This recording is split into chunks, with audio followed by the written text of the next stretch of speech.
Rock 100.5 KATT. It's Cameron Buckholz here talking to Mike Tramp. What's going on, man? It's just nice to be talking to you. That's what's going on. Having a day off today. Indeed, yeah. You get to rest up a little bit before the big rock show down in Chickasha tomorrow night. You're bringing your Songs of White Lion tour to Legends Pub House, and it's going to be a party of a Wednesday night. That's what we do. I mean, you know, it's just a great feeling to get back out there and doing these songs. I kind of abandoned them for quite a while, but now that I've sort of brought them back, I'm falling in love with the songs I wrote between 35 and 41 years ago. and it's a long time. Indeed, and you're kind of coming to the end of this U.S. leg of this tour. You've played really a lot of shows since basically the last 2 months. Yeah, it's a run of 38 shows, and yeah, for a band like us, which are traveling sort of all by ourselves, you know, when you're done with this, you realize that you crisscross the country a few times. I mean, there's many times we say to each other, haven't we just been here? And then you go back, and then 2 weeks later, you says, haven't we just been here? So, we're very fortunate. We get to play rock and roll and live our life this way. So there's no complaining. And but how have the shows been? I mean, I got to I saw somebody posted something on YouTube or whatever. I think of a show in Florida, and they had the whole show up there, and I was really impressed. I thought everything sounded good, everything looked good, and I got a real good band, and we're out here we out here with the respect for the music and the respect for the fans. We're not out here to become millionaires. We're out here and we have a certain responsibility both to each other, but also to the songs. So we put a lot of emphasis on making it sound good, that the band is presenting the songs good, the band is looking its part within the places that we're playing. I mean, obviously we're not up in an arena stage with a massive road crew, video screens, light rigs, rising drums that rise. Sometimes we're on the goddamn floor, but we deliver the songs. And I know that when people walk out of the venue and they've said hi to us on the way out and stuff like that, they're very impressed.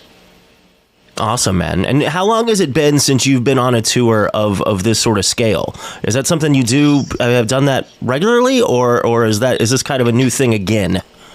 No, it's not a new thing again. I tour constantly. So I've done a lot of solo tours where I tour this way just with an acoustic guitar and sort of end up in mysterious places and performing my songs. We did this last year, same amount of dates, and now we're doing this year. And as soon as this is done, we're going to Europe, and in January we're going to Australia, the Philippines, Japan. So this is what we do. And I mean, sometimes I say to people, I woke up one day and realized this is what I do. And it's what I do. Oh, awesome, man. And in addition to the tour of the Songs of White Lion, you've also done kind of 2 records worth of re-recording. You put one out last year and then one just about a month ago or so. Kind of tell me what the thought process was of going back and revisiting all those songs. Well, yeah, I mean, this is definitely something that, each individual person have their own opinion about, that you shouldn't touch stuff like that. But I mean, the thing is, when I listen to something that was recorded at that period of time and look at maybe getting a second chance, you know what? I actually said to a fan yesterday that was very impressed. I said I was skeptic when I heard about it, but when I then got the album, I was blown away how you're taking these songs into today without changing them. So I mean, the songs. The White Lion fans know the songs. They're note for note, but there is a refurbish, done to them and that kind of stuff. So if you get a second chance to do something, I think the original band would have done a similar thing. If for example, we were still together and the record company says, oh, well, we're going to do, a 40-year anniversary version and stuff like that. We go, man, the mix is not that good and the tapes are lost. And you say, we're going to re-record it. And when you were doing that, I mean, was there ever a thought of, I don't want to do this one note for note. I'm going to put a whole new spin on it or anything like that? Or is it just you wanted to just keep it as close to the original as you could, just with kind of modern technology and what you sound like now? That's a great question, because that's exactly how you find yourself in many situations that now you're sitting there and you play it and go, man, I wish we could go right there. But you have to restrain yourself, because you're not bringing out new versions. You're just updating them. It's the iPhone has gone through so many different versions, but it's still the phone, it just sounds better. It looks better. It is better, and it's also more I had to change the key of the songs. I mean, I'm 63 years old today. I was 26 when I did the Pride album. Those are just facts. But what it also does is it feels today, and a lot of people prefer that sound, and also when I go out on stage, I want to sound like the way I look and where I am today. I don't want to go out there and try to fight my way in trying to represent myself as a 26-year-old, because I don't want to be that person. I'm the person that I am today, and I'm very thrilled with it. I'm very confident in where I am, and I also have a completely different knowledge of the songs. I mean, one particular thing is the lyrics. I wasn't even aware that I'd written these deep kind of lyrics in the middle of the 80s, when a lot of my comrades and competition, which is partying all over the place, I decided to write some lyrics that when I go out on stage and sing them every night, I'm really proud of, and they totally fit the times. When the Children Cry was written in 1985. Ronald Reagan was the president. Mikhail Gorbachev was taking care of that other side of the world, and here we are today. The lyrics are completely about how everything is going on today. And, how could I have ever predicted that? Now, was there anything that you were going back to that you did kind of cringe at? I mean, obviously, I think the bulk of it, you're right. You kind of had a little bit of a different perspective, that you weren't the I don't want to throw anybody under the bus, but we know the bands that we're referring to, I suppose. I totally understand where you come from. I mean, there's no way to avoid that. You might as well throw a Circus magazine 1988 in my face and say, well, that's how we look, but that's how the world looked. That's how everything was in 1988. So you were a reflection of your surroundings and the industry and what MTV wanted and what radio were playing. So everybody catered to each other. Nobody went against the grain. That would have been impossible. You would have been thrown out of the flock. So it's obvious that now that you're able to go in, and I mean, one of the blessings is going in and singing songs that are part of your DNA.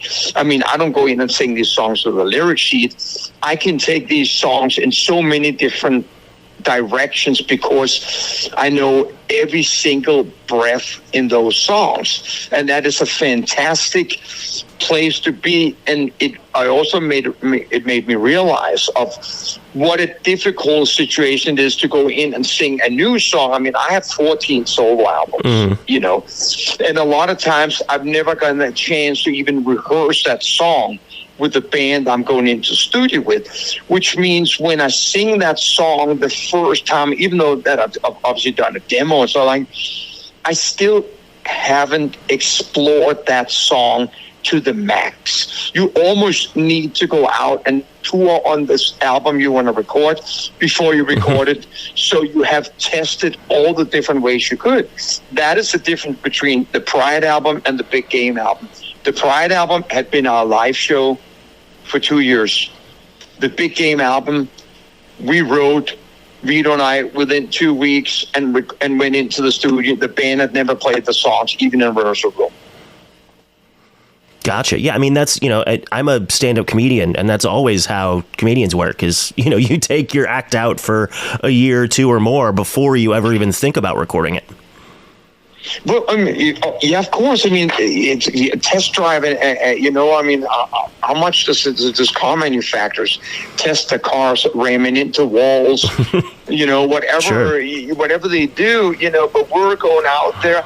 Listen, there are definitely some people that got it right the first time. They're called our heroes. I can't explain why, but some got it right the first time. And I'm not saying that I didn't get it right. I'm just saying now that I get a second chance to do these songs, I do add much more soul to it. And now, have you gotten any reaction from, like, say, Vito or any of the other original White Lion dudes about the re-recorded versions? Well, have they heard them? Yeah, well, I mean, for a bass player, James Flamenco, I have always been the best of friends. And James is a great bass player in Megadeth, and we speak all the time. James is just supportive of everything I do, as I am of him. Vito never have a single positive thing to say about anything on earth, so I wouldn't care what he say. He would never ever find any logic in anything. He only finds logic in himself. I let the fans decide. I don't care about what my old band members say. I'm not doing it for them. I'm doing it for me and my fans. Sure. I mean, I know people just want to hear those songs. Listen, people are thrilled that these shows are coming back out on the live circuit. We've been one of those bands that have not been on the live circuit for almost 30 years. Yeah, I mean, it'll be, I've seen about everybody at this point with, being a rock radio DJ, and you're one that I've not seen. So tomorrow night will be the first time. Well, there you go. Well, now, one last thing. I will not disappoint you. There you go. No, I know. I'm looking forward to it. But one last thing I wanted to talk to you about, and then I'll let you go, is you were part of the recent Nothing But a Good Time documentary series on Paramount. What was your kind of experience doing that, and what did you think of the final product?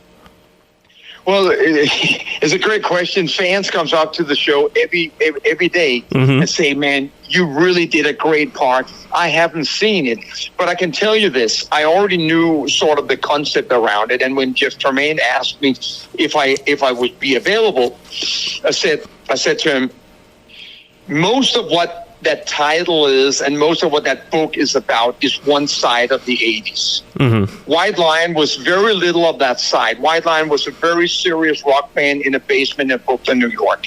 And we put our music before our hair, regardless if we do fit the look of the 80s. So what a lot of fans come up to me and says, thank you for kind of telling your side and seeing that regardless of how this was a lot about the partying and overdoing like that, White Line did not engage in that. We put the music always first, and then the show came to follow.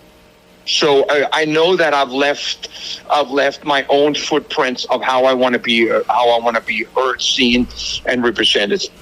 Yeah, I think you're definitely represented well in it. It's interesting to me that you haven't watched it. Are you planning to, or are you specifically avoiding it? Yeah, it's on Paramount. I'm out here on the road, man. Every TV and every hotel room sucks. Sure. I don't watch TV. I don't stream on my laptop. When after I come home from the show, I read. I need to escape these things. I listen to classic music. I listen to all the classic rock albums and other stuff I grew up with from late 60s to maybe the end of the 70s. I'm kind of very, very lost in a nostalgic world. I'm really not ready to go into the future. So I grab hold of stuff that really grounds me and gives me both information. I've given up on watching. I like watching a good ball game or hockey game and things like that, if it fits in. But most of the time, I don't turn my TV on in the hotel rooms. But of course, I'm planning to watch episode 2 where I'm part of. Indeed, man. Well, that makes sense.